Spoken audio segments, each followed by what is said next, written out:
Kalau seandainya pemerintah merasa rugi untuk tidak memberi gaji ini mahasiswa spesialis ini belajar dengan negara lain. Tanya, bagaimana Anda mendidik ke dokter spesialis Anda?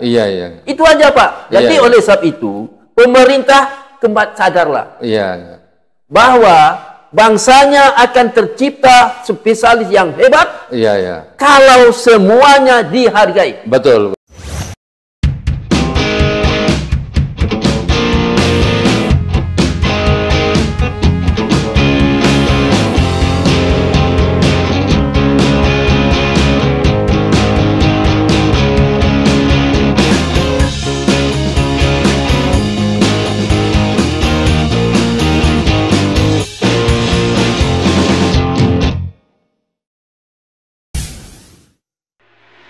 Assalamualaikum warahmatullahi wabarakatuh. Jumpa lagi di channel TV Mas Umi.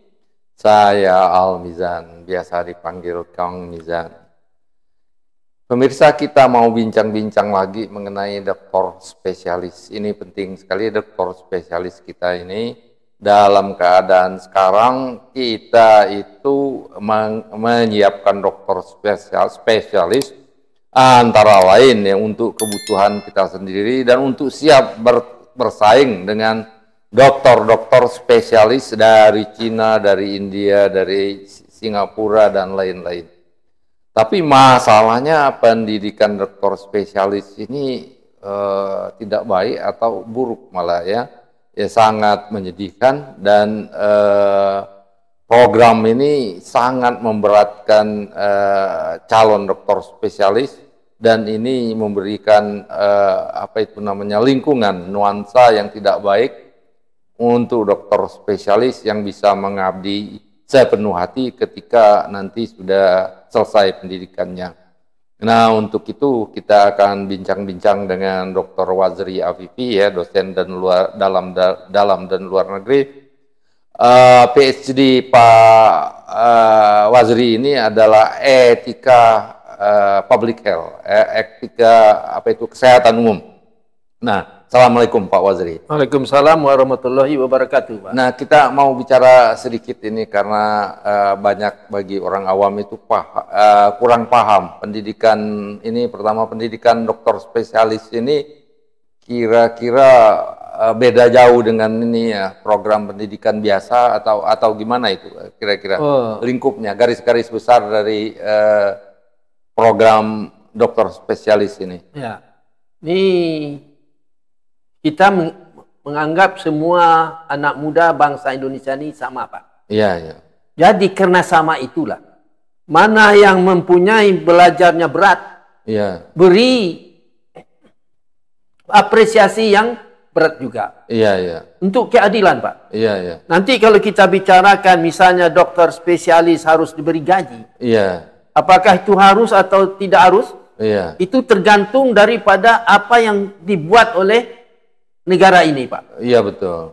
Nah, sebagai dokter, dia itu setidak-tidaknya harus mempunyai pikiran yang tenang. Atau pikiran yang merasakan keadilan diberikan kepada mereka. Contoh, kalau dia bisa waktu dia berpendidikan dokter umum, itu Pak, dia itu belajar, ada yang belajar dari kelas 1 SMA untuk lulus tes. Jadi masalah perjuangan mereka itu tidak kecil. Nah, untuk dokter umum. Setelah dia menjadi dokter, lulus dokter, untuk dinaikkan ilmunya menjadi dokter spesialis, berarti negara harus mengingat kembali, harus memperhatikan apakah masa depan mereka itu diberi peluang untuk lebih berpikir secara bebas, atau dibebani dengan hutang waktu dia belajar. Ini hutang bukan hutang material saja Pak. Itu cara belajarnya dokter spesialis itu berapa beda dengan waktu pendidikan dokter umum Pak? Oh jauh bedanya Pak. Gimana Pak? Nah, waktu dokter umum sekolah biasa. Belajar di kelas, bertanya, ujian. Ditanya dan ditanya. Tapi di kelas. Kalau dokter spesialis? Dokter spesialis kelasnya yang khusus tidak ada, Pak. Nggak ada kelas. Nggak ada kelas. Yang ada hanya bagaimana dia memperdalam ilmu yang dia ambil. Dia sudah hendak belajar banyak lagi. Memperdalam ilmu itu dengan cara bekerja ya, melayani pasien, melayani pasien, pengobatan. Ya, jadi dia mendapat ilmu dari pengalaman. Praktek itu ya. Itu bedanya, Pak. Kalau dokter biasa, dokter umum, dia dapat ilmu dalam kelas. Dalam kelas. Duduk, dia diberi. Kalau ini dapat ilmu dengan praktek ya, praktek langsung melayani pasien-pasien. Di rumah sakit. Ya, jadi dia ngikuti senior dia. Iya, jadi dosennya tuh seniornya. Ya, senior dia. Perintahnya itu. Nah, itu sebabnya yang junior ini agak takut dengan senior, Pak. Karena mungkin di dalam ujian beri pandangan. Mungkin dosen yang sebenarnya nanya pada seniornya. Bagaimana nih yang junior kamu? Jadi lulusnya itu gimana, Pak? Dia kerjanya praktek kan? Ininya dosennya tuh boleh kata seniornya. Bukan dosen yang dosennya ada, tapi yang dia setiap hari itu mengikuti seniornya. Lulusnya gimana? Atau dokternya? Lulusnya gimana? Ada ujian juga, Pak? Ada ujian dah. Ada ujian juga. Ada ujian tertulis juga ada ya? Macam-macam. Ada tertulis, ada di praktek. Ada penilaian itu. Ya, macam-macam. Pokoknya ada penilaian. Tapi lebih banyak ya dapat spesialis itu karena bekerja. Hasil bekerjanya itu diuji di akhir semester. Ya, hasil mungkin dia buat makalah, buat apa ya? Tergantung. Iya. Jadi tergantung, mungkin ada sistem dosennya dilihat, ditanya-tanya bagaimana waktu menolong senior, bagaimana waktu kerja, macam-macam. Iya. Pokoknya ilmu, misalnya dia ilmu bedah. Iya. Dia mengikuti pembedahan dokter spesialis. Iya. Dia ikut belakang, dia lihat. Iya. Dan dia juga ikut berdebat. Berarti ilmunya kan bertambah. Jadi ilmunya begitu. Jadi untuk menjadikan dia itu betul-betul memperhatikan waktu hari-hari, ada juga tesnya, ujiannya. Ya, ujiannya tergantung cara dosen masing-masing. Iya. Jadi prinsipnya dia bekerja melayani pasien dalam waktu tertentu, mungkin 1 semester dia menghadapi ujian. Ujian ini terutama diujikan apa yang dia praktekkan itu. Kurang lebih. Jadi bertingkat, Pak. Jadi bertingkatannya. Kalau semester pertama ini, kedua ini. Jelas. Jadi selama dia bekerja berapa itu? 3 tahun, 3,5 tahun untuk menjadi dokter spesialis. 3,5 tahun lah. Itu dia bayar kan? Bayar. Dia bayar. Padahal bekerja. Dia bekerja. Seharusnya dibayar. Ini nggak adil ya. Inilah yang perlu dikaji ulang oleh Menteri Kesehatan. Apakah negara telah berbuat normal? Atau membuat rakyatnya terpaksa untuk karena cita-cita menjadi spesialis, maka dia bayar. Bahayanya, Pak, kalau tidak ada yang bercita-cita gimana? Ini dia, negara ini menang tidak dibayar karena cita-citanya. Karena cita-cita orang tuanya juga. Jadi kita ini mempunyai semacam hipotesa ya. Kalau program dokter spesialis itu dibayar, kita bukan saja mendapatkan dokter spesialis yang lebih banyak, tapi juga akan mendapatkan dokter spesialis yang lebih berkualitas, yang bisa bersaing dengan dokter spesialis dari Cina, India dan lain-lain. Kira-kira gitu, Pak ya. Kualitasnya, Pak, bukan dari pekerjaan seperti material itu, bukan. Tapi kualitasnya, kemampuan dia untuk mengabdi, menyumbangkan pola pikirnya kepada pasien. Contoh, Pak, lihatlah pola pikir dokter Singapura dan Malaysia. Si Singapura dan Malaysia selalu berpikir bagaimana dia dianggap lebih hebat dari Indonesia. Karena pasiennya orang Indonesia. Betul. Kenapa dia bisa berpikir itu, strategi itu? Karena dia diajar untuk bisa menundukkan orang-orang secara kejiwaan. Oh iya. Contoh kejiwaannya. Iya. Datanglah pasien Indonesia kepadanya. Kan orang Indonesia ini kan kaya-kaya. Yang kaya datang kan Pak? Iya. Datang. Oh, ini mudah ini Pak. Kok datang ke sini? Apa tuh maksudnya?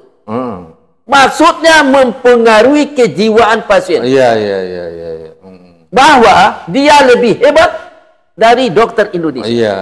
Iya. Kenapa bisa begitu? Iya. Karena dia tercipta daripada penghargaan yang lebih tinggi dari negara. Kalau mereka itu Pak, ambil kelas spesialis, dibayar, digaji. Di mana-mana digaji. Iya. Di Amerika, digaji. Iya. Karena dia menghabiskan umurnya, waktunya, keahliannya juga. Dia kan udah ahli itu, udah dokter biasa. Oke. Kecuali dia Reynold. Iya. Dia sudah punya ilmu. Betul.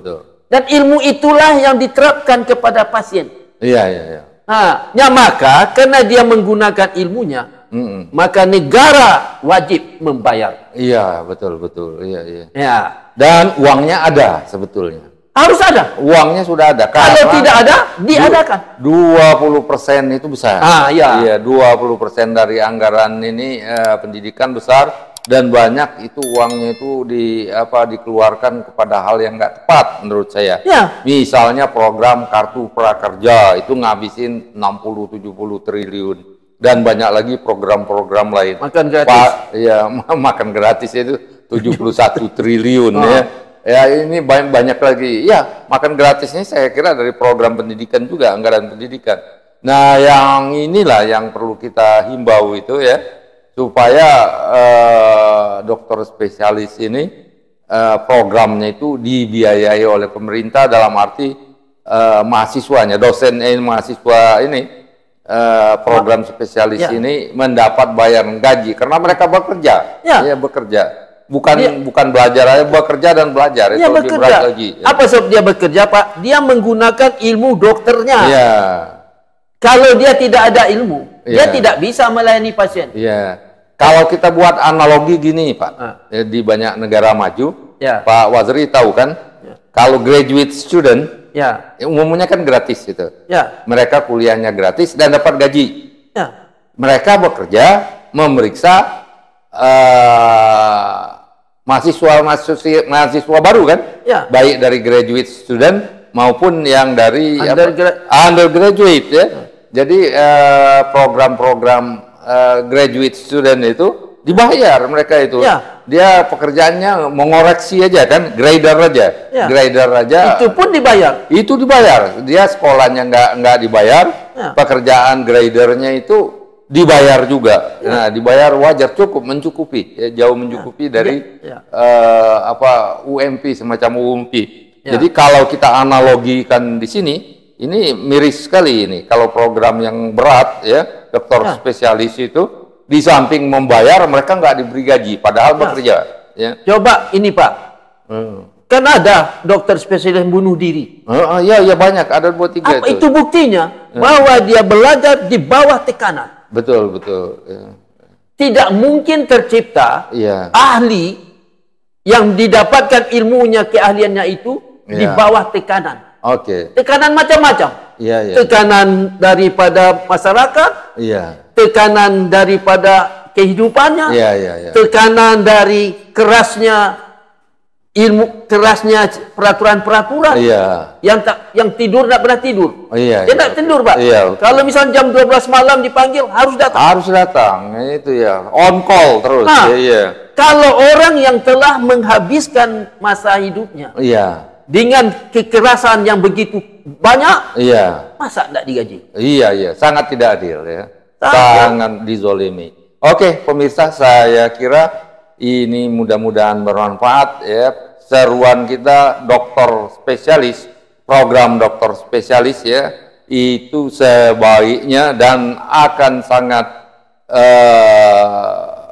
dihargai ya, sangat tepat jika mereka digaji. Di samping jangankan mereka perlu membayar, mereka tidak perlu membayar dan perlu digaji. Dan uangnya ada sebetulnya. Gini Pak, ada satu lagi Pak. Kalau seandainya pemerintah merasa rugi untuk tidak memberi gaji. Ini mahasiswa spesialis ini belajar dengan negara lain. Tanya. Bagaimana Anda mendidik ke dokter spesialis Anda?